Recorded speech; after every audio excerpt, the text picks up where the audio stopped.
이번 주 뉴스 다 챙겨보셨나요?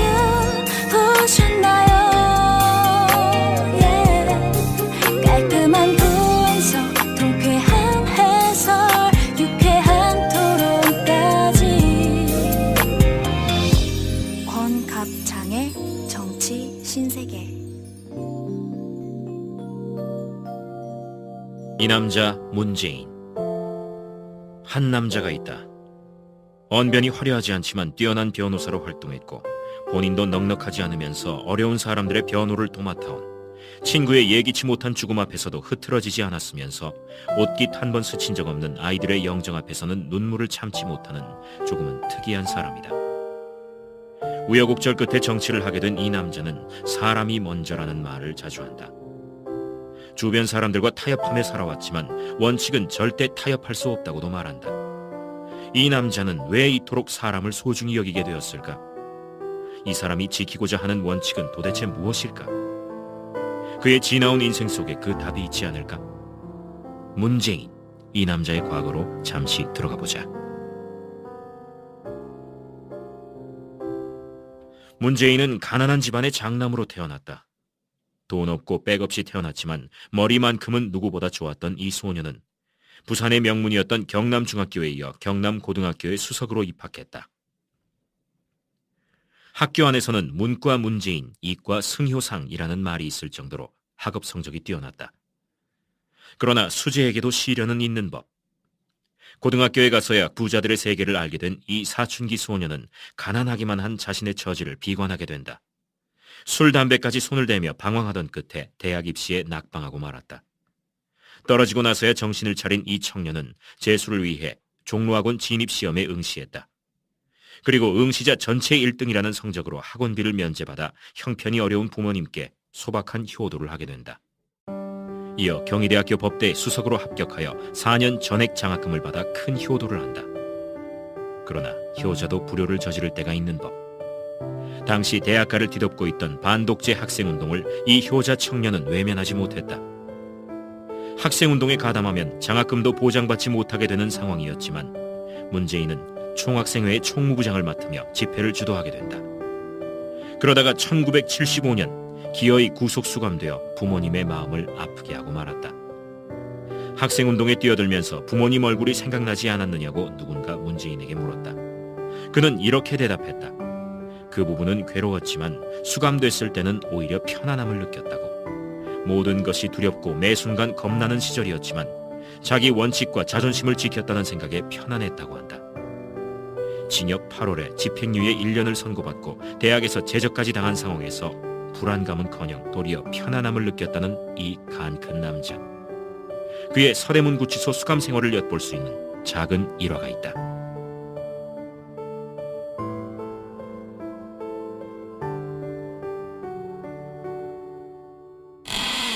아이고, 우리 샌님 그새 또 책 잡았냐? 예. 아이고, 누가 고시 선생 아니랄까봐. 자, 됐다. 아휴, 건빵이라도 씹으면서 봐라. 아, 고맙습니다. 나가신 분들 오시면 다 같이 먹을까, 예. 아유, 뭐 그러시든가. 서울 구치소 수감 생활은 견딜만 했다. 잘 지낸 편이었다. 원래 시국 사범은 독방에 수감되지만 그때는 시국 사범이 넘쳐서 일반 사범방에 수용됐다. 한 방에 8명 정도였다. 어떤 사람들은 독방이 좋다고 했는데 나는 일반 사범과 함께 있는 방이 좋았다. 세상 공부, 인생 공부가 됐다. 감방에선 재소자를 속칭 돈 많은 범털과 돈 없는 개털로 나눈다. 범털과 개털은 징역살이가 다르다. 세상에서 감옥만큼 돈이 적나라하게 위력을 발휘하는 곳도 없다. 우리 방은 범털과 개털이 반반쯤 섞여서 형편이 괜찮은 편이었다. 같은 방에 있던 사람들은 모두 나를 학생이라고 부르며 잘 대해줬다. 나도 명색이 법대 4학년이고 사법고시 1차 시험에 합격한 경력이 있어서 재소자들이 탄원서나 진정서를 쓸 때면 도움을 줬다. 그러자 다른 감방 사람들까지 도움을 청하곤 했다. 감방 생활 중 잊혀지지 않는 일이 있다. 구치소 주변엔 비둘기가 많았다. 수감된 사동 앞마당에 비둘기가 때로 내려앉곤 했다. 심심할 때 내려다보면 참 볼만했다. 남긴 밥을 비둘기에게 던져주는 사람도 있었다. 우리 방은 여유가 좀 있어서 사식을 사 먹는 사람이 많았다. 간식도 많이 사 먹었다. 간식이라 봐야 건빵이었는데 마가린에 달걀 노른자를 버무려서 크림처럼 만든 것에 찍어 먹으면 꽤 맛있었다. 자연히 식사 때마다 구치소에서 주는 간식이 꽤 남았다. 내가 그걸 모아서 비둘기에게 던져줬다. 호의가 계속되자 비둘기들은 그게 권리인 줄 알았다. 비둘기들은 때가 되면 우리 방 근처로 모여들어 밥을 기다리곤 했다.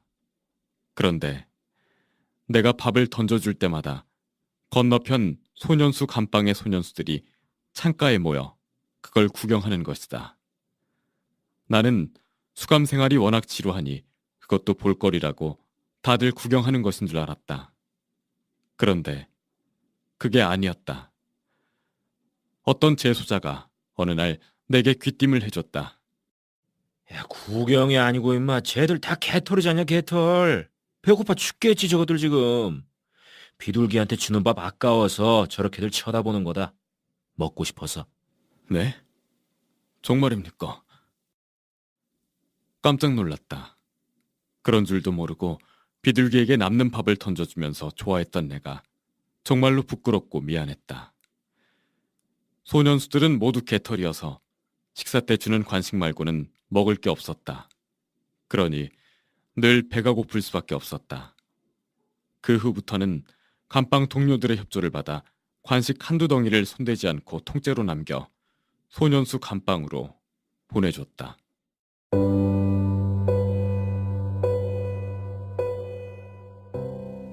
콩 한 쪽도 나눠 먹어야 직성이 풀리는 이 짠내 나는 남자는 출소 후 곧바로 군에 강제 징집됐다.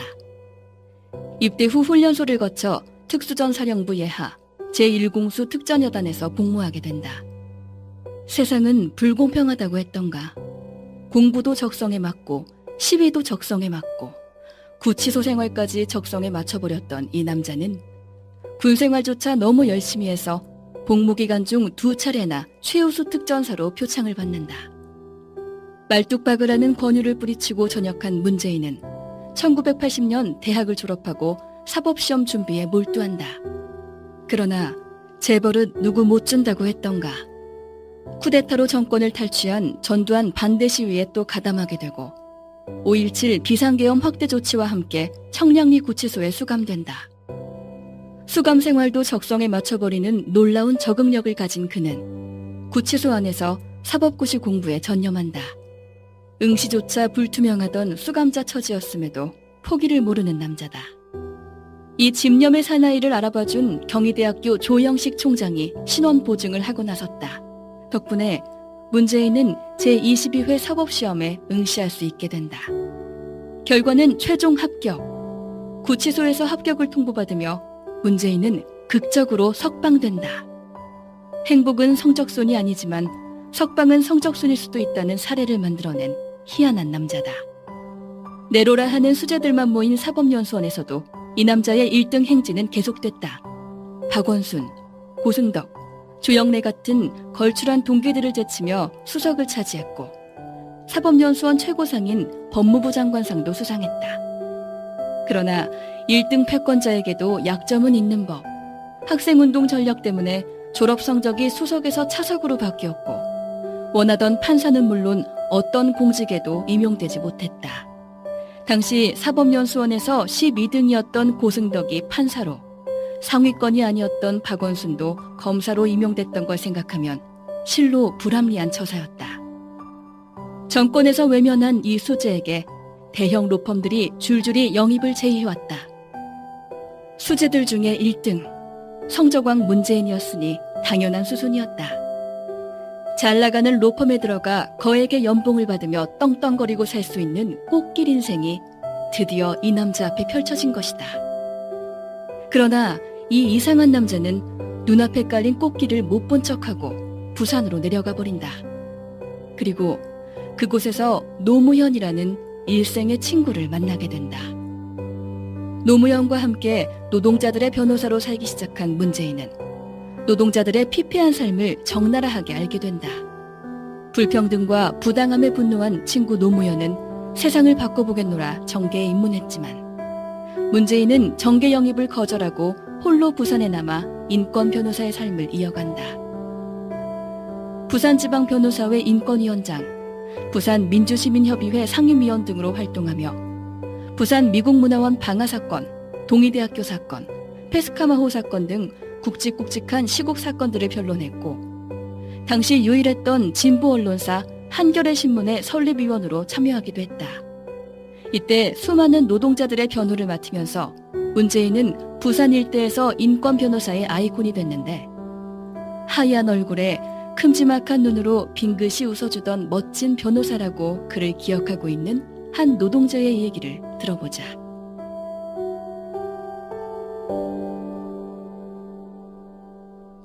제가 문재인 변호사님을 만난 게 아마 1988년쯤 될 겁니다. 처음 다니던 신발 공장에서 좀 더 나은 자리 구해보자 싶어가지고 공장을 옮겼을 때였습니다.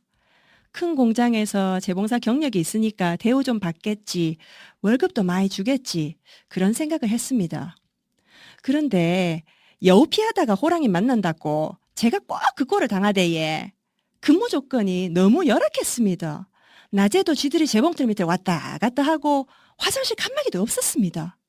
하루 할당량 목표를 못 채우면 무급 연장 근무에 철야에 월급도 월급이지만 환경 때문에 너무 힘들었어요. 예.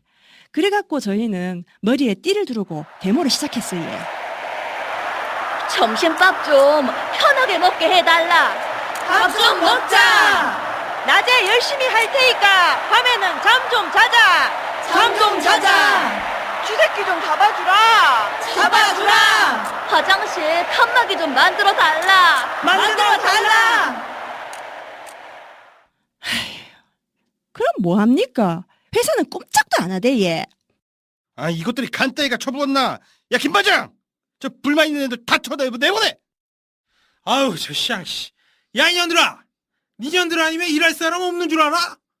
그러더니 우리한테 데모한다고 주동자를 색출한다고 경찰로 끌고 가대 얘. 아무리 억울하다 잘못 없다 외쳐도 누구 하나 안 들어주대 얘. 하긴 뭐 그 시절에 누가 우리 같은 공순 얘기를 들어주겠습니까? 그러던 중에 어떤 사람이 문재인 변호사님 얘기를 해줬어요. 얘. 한번 찾아가 보라고. 예전에 자기들이 찾아갔을 때도 얘기를 너무 잘 들어주시고 걱정하지 마라. 이길 수 있다. 밥은 먹었느냐 하시면서 국밥까지 사주셨다 카대에. 그 사람 국밥 얻어먹고 돌아오는 길에 하늘에 대고 이렇게 외쳤답니다. 까불지 마라! 우리도 빼겠다, 아이가! 저희도 무작정 문 변호사님을 찾아갔습니다. 저만 간 게 아니고 100명이 한꺼번에 월천에서 갔어요. 쭈뼛거리면서 사무실에 들어갔는데 아이고 막 얼굴이 하얗고 눈이 큼지막하신 분이 앉아 계시대예. 아이고 멋있대예. 한참 동안 우리 얘기 들어주시고 빙긋이 웃어주시던데 얼마나 든든한지 모릅니다. 법정에서는 우리 문재인 변호사님이 판사님께 이리 말씀하시대예. 저 친구들 저 고운 손톱에 바늘이 꽂히고 밥 먹을 시간이 없어가 굶어야 되는데 저 어린 친구들의 심정을 아십니까? 저 표정들 한번 봐주세요, 판사님. 똑똑히 봐주세요, 판사님. 눈물이 나오대예. 저만이 아니고 같이 간 사람 다 울었습니다. 억수로 울었어요. 세상에 우리 공순이들의 속을 어찌 그리도 잘 아시는지. 그렇게 도와주셔서 잡혀갔던 동료들 다 풀려나고 그때부터 문재인은 우리 문재인, 우리 변호사님이 됐습니다. 우리 문재인 변호사님은 그 뒤로도 22년 동안이나 부산에서 저처럼 힘없고 억울한 사람들을 위해 일하셨습니다. 부산뿐만 아니라 울산, 창원까지 돌아다니시면서 저 같은 사람들 변호를 해주셨습니다. 한 번은 92m짜리 크레인 위에서 농성 중인 노동자들을 만나러 가셨답니다. 억울해서 못 살겠다. 부당해고 처리하라. 우리 변호사님 손톱만큼 작게 보이는 대목군을 잠시 올려보시다가 갑자기 겉옷을 벗으시더랍니다. 변호사님 지금 뭐 하십니까? 제가 올라가서 들어가 봐야겠습니다. 예? 안 됩니다. 위험한데 저 꼭대기에 뭐 하려고 해? 금방 올라갔다 오겠습니다. 얘기를 들어봐야 변론을 하든가 말든가 할 거 아닙니까? 그러고는 크레인 꼭대기까지 올라가서 그 사람 얘기를 들으셨다는 겁니다. 땅에 있는 변호사가 많지만 노동자가 매달린 하늘 끝까지 올라간 변호사는 우리 문재인 변호사님 한 분뿐이라는 거 아닙니까? 그 높은 데를 겁도 없이 사다리를 타고 우리 같은 사람들 사연을 들으러 올라가신 거 아닙니까? 그런 분이 세상 천지 어디 있습니까? 근데 하루는 어떤 친구가 그러대 얘. 일 많이 했으니 돈 많이 벌었겠다. 에? 그게 돈 버는 일이가? 우리도 10원도 안 냈다 아이가. 진짜입니다. 사실 그때는 돈 드려야 되는지도 몰랐습니다. 돈 달라는 전화도 없었어요. 얘. 이렇게 우리 문재인 변호사님은 제가 신발 공장 미싱 돌리던 시절에 가진 것 하나 없는 우리들한테 유일한 백이 돼주신 분입니다. 그 성품 어디 가겠습니까? 대통령 되시면 더 많은 서민들한테 진짜 든든한 백이 돼주실 거라고 믿습니다. 변호사님, 그렇게 해주실 거지? 예?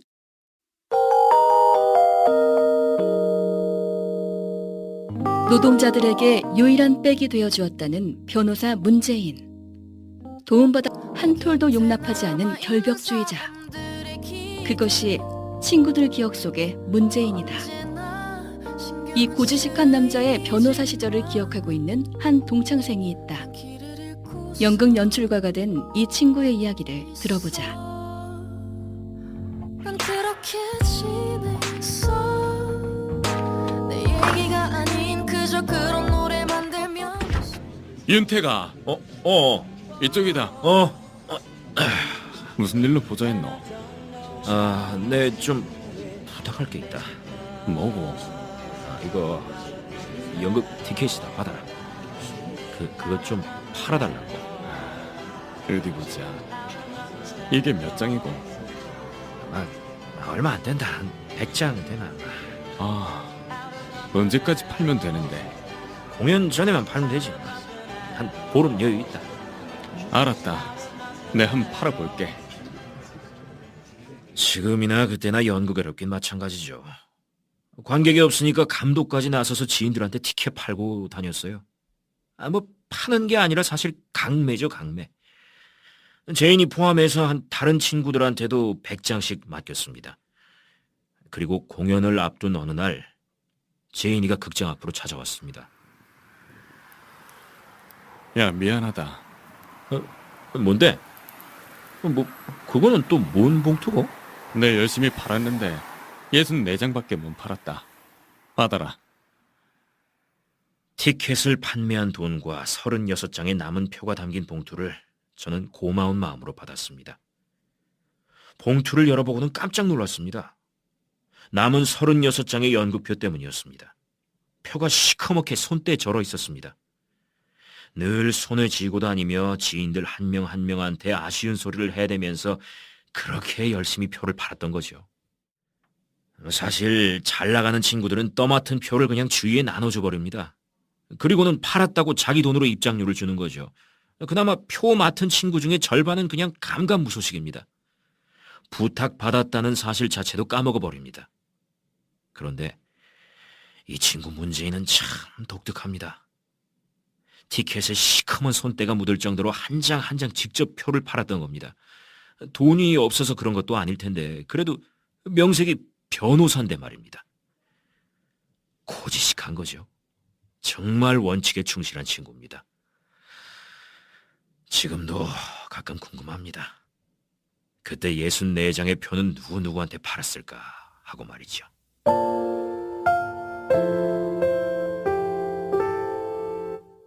인정 많은 고지식.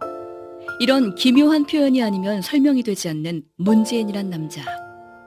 인정이 많은 걸까? 인정머리가 없는 걸까? 헷갈리는 이 시점에서 어떤 남자가 들려주는 이야기가 있다. 지금은 판사가 된 고교 동창생의 오래된 추억이다. 연극 연출가 이윤택이 지난 대선 때 문재인 후보 찬조 연설을 했었지요. 그때 얘기했던 일화가 그새 꽤 유명해졌더군요. 경남고등학교에서 전설처럼 전해 내려오는 이야기인데요. 소풍날 다리 다친 친구를 차마 두고 갈 수 없어서 등에 업고 소풍을 갔던 문재인 학생.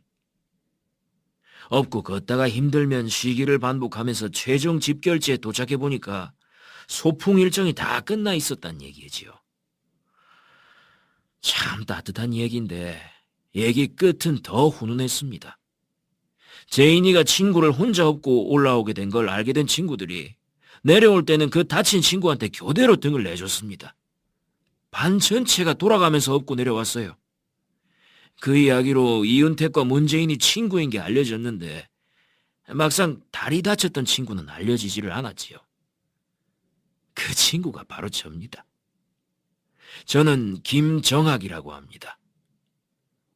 오늘 저는 제인이한테 받은 도움이 고등학교 소풍 때 그 한 번이 아니었음을 말씀드리고 싶습니다. 저는 법대를 졸업하고 고시 공부를 했었는데 집안 사정으로 중도에 그만뒀습니다. 그 뒤로는 사업을 했었지만은 쉽지 않대, 그게. 사업 그거 아무나 하는 게 아니더군요.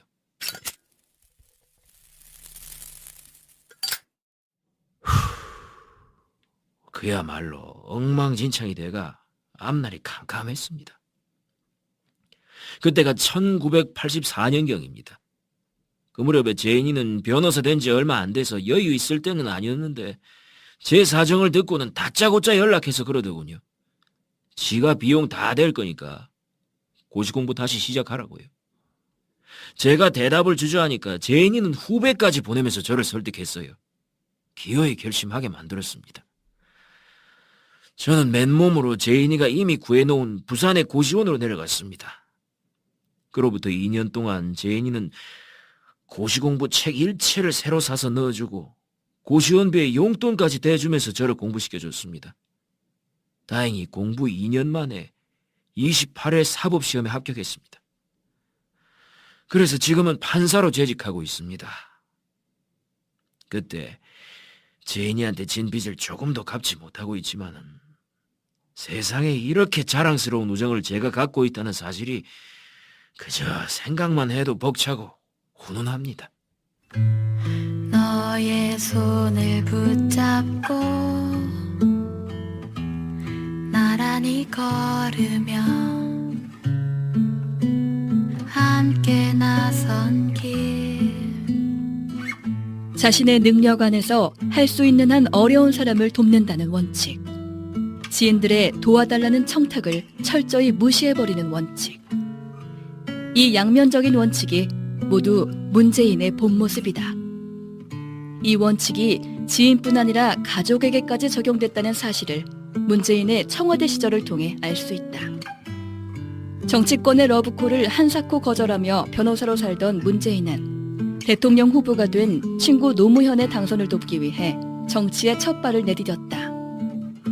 문재인의 진가를 누구보다 잘 알고 있던 대선 후보 노무현은 그에게 부산시장 출마를 여러 차례 권유했다. 그리고 번번이 거절당했다. 확실히 문재인은 호락호락한 남자가 아니다. 그는 노무현의 대선을 도우면서도 선거가 끝나면 변호사 업무에 복귀하겠다는 뜻을 수차례 못 박아두었다. 그러나 유유상종이라고 했던가. 문재인만큼 노무현도 호락호락한 남자가 아니었다. 부산으로 돌아가려던 문재인에게 노무현은 당선시켜놨으니 책임을 지라며 도리어 큰 소리를 쳤고 그를 주저앉히는 데 성공했다. 그렇게 청와대에 감금된 문재인은 과연 원칙주의자답게 주변을 혹사시켰다. 에서 1년 동안 배에 승선한 적이 있습니다. 그때 뜻밖의 인물로 알고 지내게 됐습니다. 배에서 같이 부대끼면서 고생하고 저녁마다 술도 한 잔씩 하고 그렇게 친해진 우리 배 선장님이었습니다. 승선 기간이 거의 끝나가던 어느 날 밤에 선장님과 저는 평소대로 선상 술자리를 가졌습니다. 그리고 놀라운 소리를 들었습니다.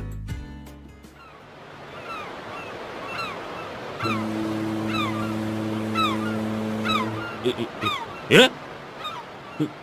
그 정말이에요? 예? 맞다. 참말이지.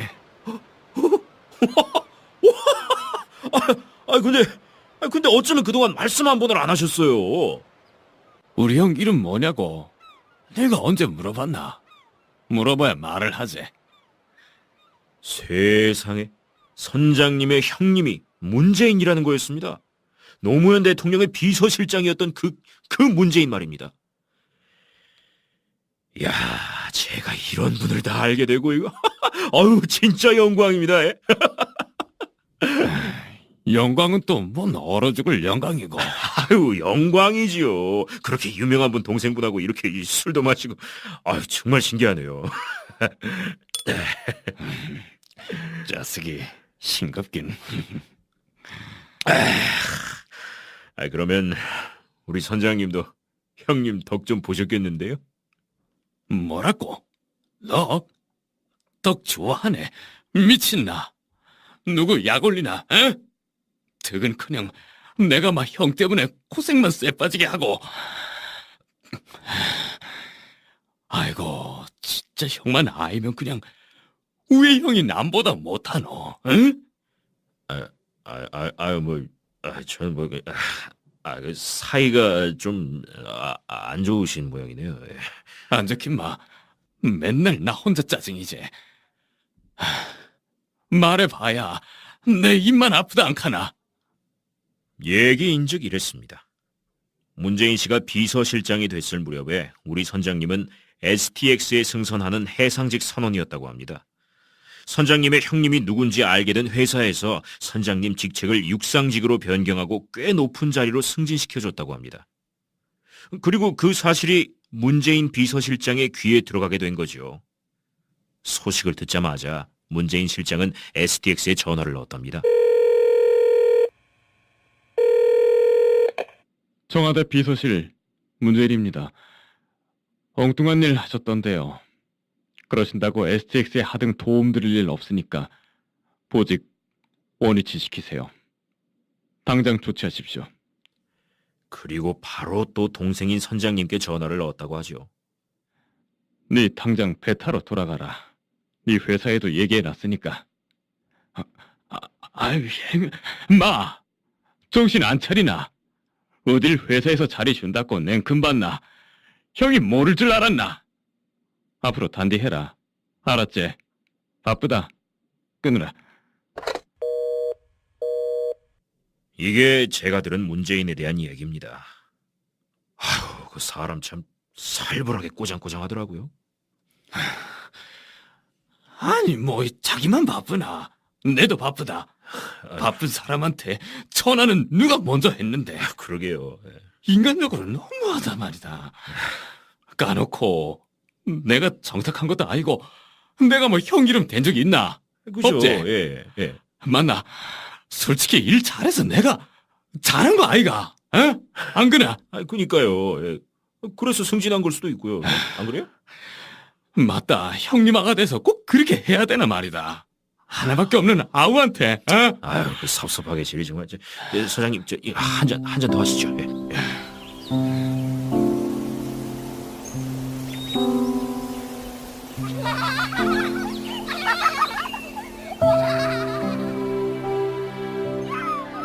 청렴 결백증 환자라고 해도 반박하지 못할 이 남자 문재인은 민정수석으로 시작하여 참여정부 마지막 대통령 비서실장을 지냈다. 한때 왕수석이라 불릴 만큼 대통령의 신임을 받았던 그는 청와대 내 모든 직원에게 존댓말을 쓰는 것으로 유명했고 참여정부 시절 내내 동창회에는 아예 얼굴도 비추지 않았다. 대통령 노무현은 이 남자를 이렇게 평가했다.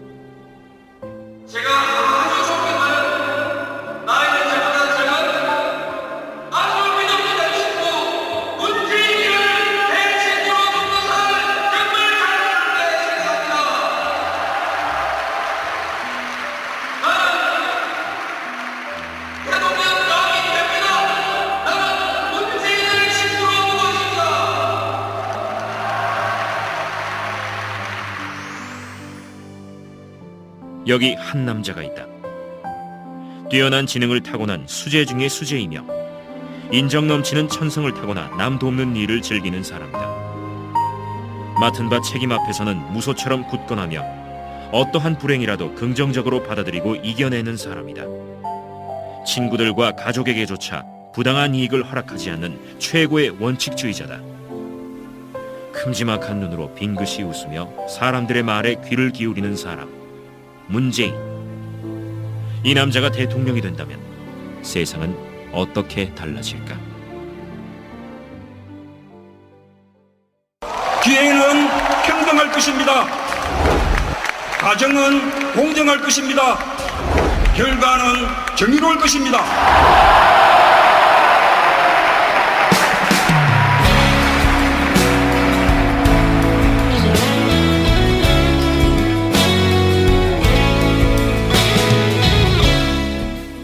출연 내레이션 권창욱, 이민아, 문재인 역 전승민, 김성현 역 서현주, 이윤택 역 권창욱, 김정학 역 권창욱, 문선장 역 전승민, 선원 역 권창욱, 기타 배역 권순욱, 윤가피, 김반장 송은정. 제작 권갑장, 각본 송은정, 연출 윤가피, 음악, 효과, 편집 홍정수, 음원 지원 김영석, 파스텔 뮤직. 자연히 식사 때마다 구치소에서 주는 관식이 꽤 남았다. 내가 그걸 모아서 비둘기에게 던져줬다. 호의가 계속되자 비둘기들은 그게 권리인 줄 알았다. 비둘기들은 때가 되면 우리 방 근처로 모여들어 밥을 기다리곤 했다. 그런데 내가 밥을 던져줄 때마다 건너편 소년수 감방의 소년수들이 창가에 모여 그걸 구경하는 것이다. 나는 수감 생활이 워낙 지루하니 그것도 볼거리라고 다들 구경하는 것인 줄 알았다. 그런데 그게 아니었다. 어떤 재소자가 어느 날 내게 귀띔을 해줬다. 야, 구경이 아니고 임마 쟤들 다 개털이잖냐 개털. 배고파 죽겠지 저것들 지금. 비둘기한테 주는 밥 아까워서 저렇게들 쳐다보는 거다. 먹고 싶어서. 네? 정말입니까? 깜짝 놀랐다. 그런 줄도 모르고 비둘기에게 남는 밥을 던져주면서 좋아했던 내가 정말로 부끄럽고 미안했다. 소년수들은 모두 개털이어서 식사 때 주는 관식 말고는 먹을 게 없었다. 그러니 늘 배가 고플 수밖에 없었다. 그 후부터는 감방 동료들의 협조를 받아 관식 한두 덩이를 손대지 않고 통째로 남겨 소년수 감방으로 보내줬다.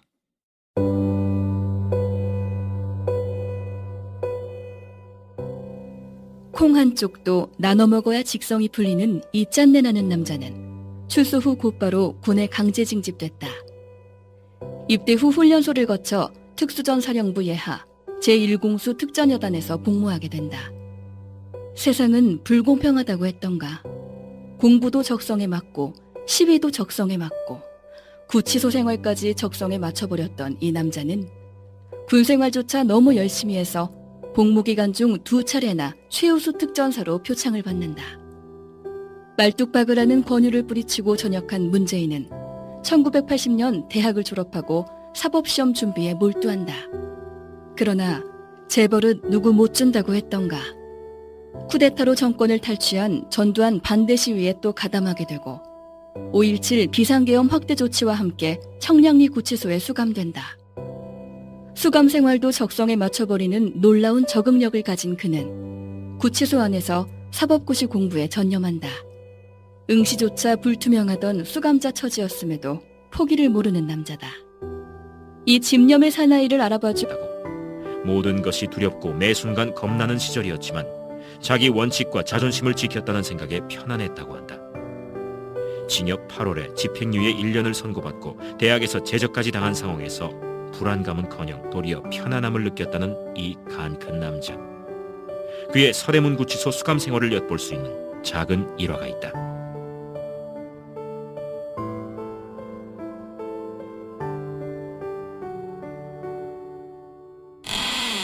아이고, 우리 샌님 그새 또 책 잡았냐? 예, 아이고, 누가 고시 선생 아니랄까봐. 자, 얘다. 아휴, 건빵이라도 씹으면서 봐라. 아, 고맙습니다. 나가신 분들 오시면 다 같이 먹을까, 예. 아유, 뭐 그러시든가.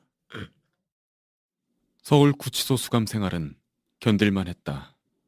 잘 지낸 편이었다. 원래 시국 사범은 독방에 수감되지만 그때는 시국 사범이 넘쳐서 일반 사범방에 수용됐다. 한 방에 8명 정도였다. 어떤 사람들은 독방이 좋다고 했는데 나는 일반 사범과 함께 있는 방이 좋았다. 세상 공부, 인생 공부가 됐다. 감방에선 재소자를 속칭 돈 많은 범털과 돈 없는 개털로 나눈다. 범털과 개털은 징역살이가 다르다. 세상에서 감옥만큼 돈이 적나라하게 위력을 발휘하는 곳도 없다. 우리 방은 범털과 개털이 반반쯤 섞여서 형편이 괜찮은 편이었다. 같은 방에 있던 사람들은 모두 나를 학생이라고 부르며 잘 대해줬다. 나도 명색이 법대 4학년이고 사법고시 1차 시험에 합격한 경력이 있어서 재소자들이 탄원서나 진정서를 쓸 때면 도움을 줬다. 그러자 다른 감방 사람들까지 도움을 청하곤 했다. 감방 생활 중 잊혀지지 않는 일이 있다. 구치소 주변엔 비둘기가 많았다. 수감된 사동 앞마당에 비둘기가 때로 내려앉곤 했다. 심심할 때 내려다보면 참 볼만했다. 남긴 밥을 비둘기에게 던져주는 사람도 있었다. 우리 방은 여유가 좀 있어서 사식을 사 먹는 사람이 많았다. 간식도 많이 사 먹었다. 간식이라 봐야 건빵이었는데 마가린에 달걀 노른자를 버무려서 크림처럼 만든 것에 찍어 먹으면 꽤 맛있었다. 은 경희대학교 조영식 총장이 신원 보증을 하고 나섰다. 덕분에 문재인은 제22회 사법시험에 응시할 수 있게 된다. 결과는 최종 합격. 구치소에서 합격을 통보받으며 문재인은 극적으로 석방된다. 행복은 성적순이 아니지만 석방은 성적순일 수도 있다는 사례를 만들어낸 희한한 남자다. 내로라 하는 수재들만 모인 사법연수원에서도 이 남자의 1등 행진은 계속됐다. 박원순, 고승덕, 조영래 같은 걸출한 동기들을 제치며 수석을 차지했고 사법연수원 최고상인 법무부 장관상도 수상했다. 그러나 1등 패권자에게도 약점은 있는 법.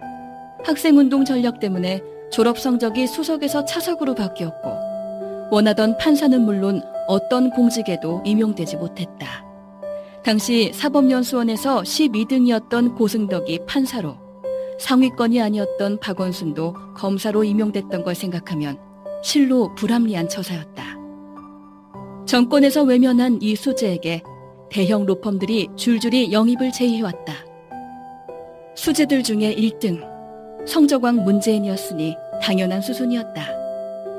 잘 나가는 로펌에 들어가 거액의 연봉을 받으며 떵떵거리고 살 수 있는 꽃길 인생이 드디어 이 남자 앞에 펼쳐진 것이다. 그러나 이 이상한 남자는 눈앞에 깔린 꽃길을 못 본 척하고 부산으로 내려가 버린다. 그리고 그곳에서 노무현이라는 일생의 친구를 만나게 된다. 노무현과 함께 노동자들의 변호사로 살기 시작한 문재인은 노동자들의 피폐한 삶을 적나라하게 알게 된다. 불평등과 부당함에 분노한 친구 노무현은 세상을 바꿔보겠노라 정계에 입문했지만 문재인은 정계 영입을 거절하고 홀로 부산에 남아 인권 변호사의 삶을 이어간다. 부산지방변호사회 인권위원장, 부산민주시민협의회 상임위원 등으로 활동하며 부산 미국문화원 방화 사건, 동의대학교 사건, 페스카마호 사건 등 굵직굵직한 시국 사건들을 변론했고 당시 유일했던 진보 언론사 한겨레 신문의 설립위원으로 참여하기도 했다. 이때 수많은 노동자들의 변호를 맡으면서 문재인은 부산 일대에서 인권 변호사의 아이콘이 됐는데 하얀 얼굴에 큼지막한 눈으로 빙긋이 웃어주던 멋진 변호사라고 그를 기억하고 있는 한 노동자의 얘기를 들어보자.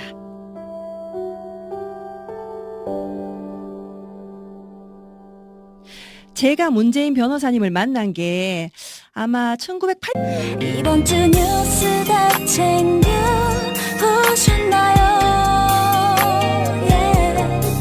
깔끔한 분석, 통쾌한 해설, 유쾌한 토론까지 권갑창의 정치 신세계. 이 남자 문재인. 한 남자가 있다. 언변이 화려하지 않지만 뛰어난 변호사로 활동했고 본인도 넉넉하지 않으면서 어려운 사람들의 변호를 도맡아온 친구의 예기치 못한 죽음 앞에서도 흐트러지지 않았으면서 옷깃 한 번 스친 적 없는 아이들의 영정 앞에서는 눈물을 참지 못하는 조금은 특이한 사람이다. 우여곡절 끝에 정치를 하게 된 이 남자는 사람이 먼저라는 말을 자주 한다. 주변 사람들과 타협하며 살아왔지만 원칙은 절대 타협할 수 없다고도 말한다. 이 남자는 왜 이토록 사람을 소중히 여기게 되었을까?